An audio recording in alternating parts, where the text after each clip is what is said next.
Hi people! So here's the second video about tanks in Wrath of the Lich King. In the previous one we looked at the Protection Warrior, what changes they were receiving and how you might potentially play them.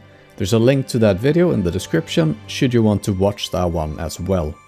Now be aware that no one can know exactly for sure just how Wrath of the Lich King will play out. The current guides you can find are based either on the game the way it was played 11 years ago or on private servers. Meanwhile, I believe most things to be generally somewhat accurate. I remember how the general opinion of Fury Warriors was that they were likely not gonna be very strong in the Burning Crusade, and turns out they were one of the strongest DPS classes. So take things with a grain of salt and be careful of too strong or absolute statements. Now I'll start this video with what I think is the Paladin's strengths and weaknesses, then I'll go into their spells and talents, how you might want to play them, and then finally talk about their rotation and what roles seems to fit them. Also, I of course have my own personal preferences, but I'll do my best to have an open mind. With that said, the Paladin's strengths and weaknesses seems to be as follows. They seem easy to play with strong passive mitigation and powerful buffs, as well as good overall performance. The negative is that they don't have any burst movement, they seem quite forced to stand still, their rotation seems rather static, and they only really have one big personal cooldown, defensive cooldown that is, unless you glyph to get one more. I'll talk more about this, but I'll save it to the end of the video when we've looked at changes to spells as well as talents, and I can go more in depth about why I think the way I think. And so, let's get into the new abilities and the changes to abilities. As with the Protection Warrior, I'll only look at the changes and the abilities I deem significant. So Avenger's Shield has been made instant and now scales with 7% of attack power and 7% of spell power. The base damage has also been increased when comparing ranks in the Burning Crusade and Wrath of the Lich King. Sacred Shield is a new ability that shields the target whenever it takes damage. It scales with 75% of spell power and has a base value of 500. The shield cannot be applied more than once every 6 seconds and the buff lasts for 30 seconds. With 1.2k spell power, it should heal for about 230 HPS while in combat. It's not massive, but it's nice. It's also likely very strong when you're soloing lower level dungeons. Divine Protection has been changed to reduce damage taken by 50% for 12 seconds on a 3-minute cooldown. It also causes the Forbearance buff for 2 minutes, however Avenging Wrath has its own 30-second debuff thingy and is sort of separate from other things. Consecration remains largely intact, however it now scales with 4% spell power and 4% attack power per tick instead of just only spell power. Holy Shield has received a slight base damage increase, as well as changed to scale with both 9% spell power and 5.6% attack power. Shield of Righteousness is a new ability almost identical to Shield Slam for the Protection Warrior. It scales with block rating and it has a 6-second cooldown. Exorcism has been changed to be usable on all types of mobs, but it's now guaranteed to crit on undead and demons. It now scales with both 15% attack power and 15% spell power, compared to scaling with 43% spell power in the Burning Crusade. Divine Plea is a new ability that generates 25% of your total mana over 15 seconds, but it does reduce healing done by some of your healing spells by 50%. This ability can be talented to be refreshed whenever you hit a mob. Avenging Wrath has been straight up nerfed, reducing the damage bonus from 30% to 20%. However, the Forbearance buff has been decreased from 1 minute to 30 seconds.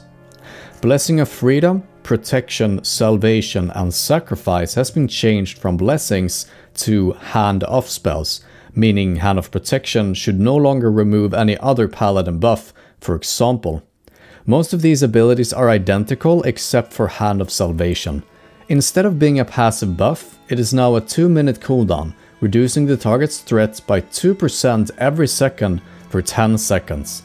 This ability can be glyphed to reduce damage taken by 20% when you cast it upon yourself. Also, your seals now last for 30 minutes and are no longer consumed by judgments. Instead, each particular judgment has been given its own spell. Seal of Light now scales with 15% attack power and 15% spell power, massively increasing the healing potential of this ability. The proc rate might have been buffed as well. Seal of Wisdom now restores 4% of your total mana per proc instead of doing a flat amount. Generally, the scaling of abilities has been changed to include attack power but reduce the gain from spell power. And with this said, we're moving on to the talents. Divinity increases all healing done and received by 5%. I'm not sure if this means that all self-healing has been increased by 10%, but that is the logical conclusion from this wording. Divine Strength increases your total strength by 15%, that's more attack power for higher overall damage. Divine Sacrifice makes for a nice group-wide defensive cooldown, especially when combined with Divine Guardian. It redirects damage taken by players equal to 40% of the Paladin's maximum health for each party member. The effect lasts for 10 seconds and it is removed if the Paladin drops below 20% of its own health. The Divine Guardian talent further improves this cooldown by granting all party members a 20% damage reduction for 6 seconds as well. Improved Righteous Fury now only grants 6% overall damage mitigation. Improved Devotion Aura increases the armor of your Devotion Aura by 50%, as well as increase healing received by anyone affected by one of your auras by 6%. Considering that auras are raid-wide, this makes for a very nice buff overall. Blessing of Sanctuary now reduces all damage taken by 3%, as well as increasing stamina and strength by 10%. Also, whenever you block, parry or dodge, you gain 2% of your maximum displayed mana. Spiritual Attunement is likely an unnecessary talent. You will most likely receive more than enough mana from Divine Plea and Blessing of Sanctuary. But it works just like the ability in the Burning Crusade, giving you mana whenever you're healed. Argent Defender is potentially one of the most broken talents in the game, depending on the fight.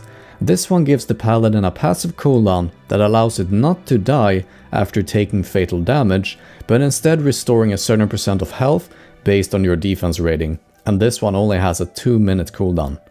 Essentially, this could allow you to completely ignore a raid mechanic and just live, even if you've taken infinite damage as long as it's from a single attack. Touched by Light gives you 60% of your strength as spell power, likely making strength one of your best stats. Guarded by the Light partly reduces spell damage taken by 6% and also causes your Divine Plea to be refreshed whenever you hit a mob. Shield of the Templar reduces damage taken by 3% and causes your Avenging Shield to silence the target for 3 seconds. Judgment of the Just essentially gives the Paladin Thunderclap, however it only affects your judged targets. Hammer of Righteousness hits a total of 3 mobs for 4 times your main hand damage per second on a 6-second cooldown. This one can also be glyphed to hit 4 mobs in total. Exactly what to do with your remaining points I'm not sure of, but likely something like this.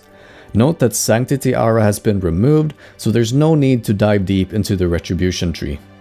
Crusade has been buffed to increase all damage done by 3% and an additional 3% against humanoids, demons, undeads and elementals, so that's almost all mobs you're gonna be fighting.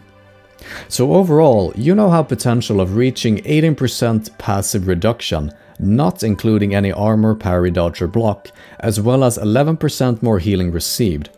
It's always a matter of balancing damage taken and healing received, and increasing healing received allows you to take more damage without dying, so you can basically equate these two things with each other. Generally, effects like these are multiplicative, meaning you can multiply them and not add them, or you should multiply them, not add them. So 1.18 times 1.11 equals to 1.31. This is just an estimate, but putting the numbers together, it seems that as a Paladin you should be quite fine to always do double pack pulls, as long as you utilize Sacred Shield and Seal of Light. Alright, so how does the basic rotation looks like? Well, obviously you keep your Paladin buffs as well as Righteous Fury up at all times, that should go without saying. Your rotation basically consists of 4 spells: Consecration, Holy Shield, Hammer of Righteousness and Shield of Righteousness. As for your seals, judgments and auras, use the most fitting one depending on the situation. Judging Wisdom is pretty pointless if you don't have any casters or hunters, for example. Once a mob is below 20%, you can use Hammer of Wrath as an execute and add that into your rotation. But that's pretty much it. The rotation doesn't really change a lot depending on the fight. Shield of Righteousness is a pure single target spell, meaning you will probably only use it as a filler on AoE packs. But besides that, I don't see why you would change the rotation much. Try and use Avenging Wrath as often as possible, but preferably on AoE packs or combined with other cooldowns such as trinkets or whatever you might have. But just letting it sit off cooldown without pressing it is a waste of damage. Use Divine Protection, either to mitigate heavy damage or to do bigger pulls. Also try and get as much usage out of this one as possible. Defensive cooldowns allows for bigger pulls, meaning higher DPS from your damage dealers and thus faster runs. Do note that once the cooldown ends, you don't really have any way of mitigating the rest of the damage taken, so you'll be dependent on other players to crowd control, finish off the packs or use external cooldowns on you. Otherwise, you'll probably just drop dead. Utilize Divine Sacrifice in situation where the group is about to take heavy AoE damage. Use your Hand of Blessings as seem fit. If you've decided to glyph Hand of Salvation, you can use it to reduce damage taken for yourself. However, as it's only a 10 seconds 20% damage reduction, it will not allow for massive changes in pulls or similar. So, to give a summary, you don't seem to have a very dynamic rotation, and your Divine Protection alone does not allow for very crazy or large pulls. Overall, the Protection Paladin seems like a straightforward, easy to play and strong tank, bringing the massive Paladin buffs and strong passive mitigation. This, in combination with having Holy Shield charges up for every single attack, if it's a single target fight, makes the Paladin seem like the ideal tank for many raids.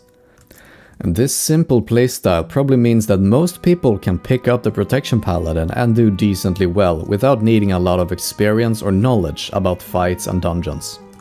Meanwhile, there is great potential for damage in big AoE packs. There's really only a single defensive cooldown to help mitigate the increased damage taken.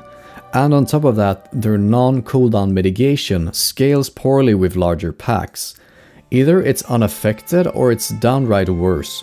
For example, taking more hits means that the charges of Holy Shield are consumed faster and potentially leaves windows when you're out of charges and the ability is still on cooldown.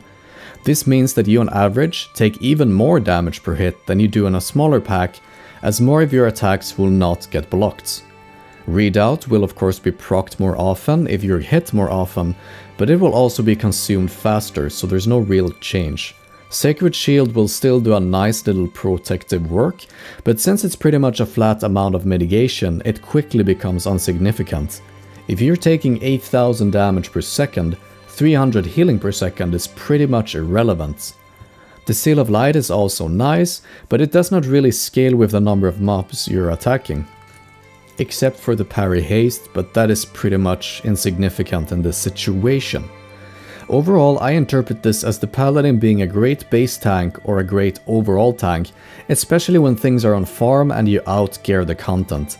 If a boss does not have any special abilities that require many defensive cooldowns, or if the dungeon is easy, the Paladin is likely a very good choice. However, without any burst movement and with Consecration being dropped on the floor, you're forced into a quite immobile playstyle. Because once a pack is outside of your Consecration, you lose most of your AoE threats.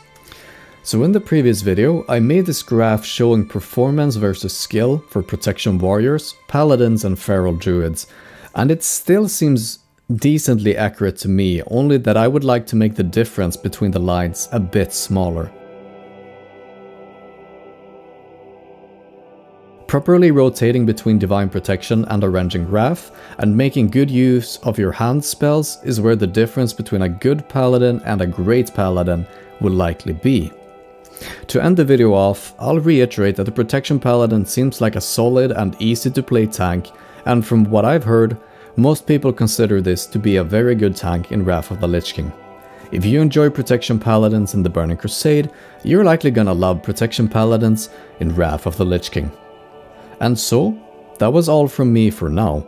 If you want to ask any questions or so, the best place to ask would be either in my Discord or over at the stream. Check links in the description. So far I've covered the Paladin and the Warrior as tanks in Wrath of the Lich King, and I'm planning on doing the same with the Druid and eventually the Death Knights. Anyway, if you enjoyed the video, make sure to like and subscribe. I'll be back soon with another video, and until then, see ya.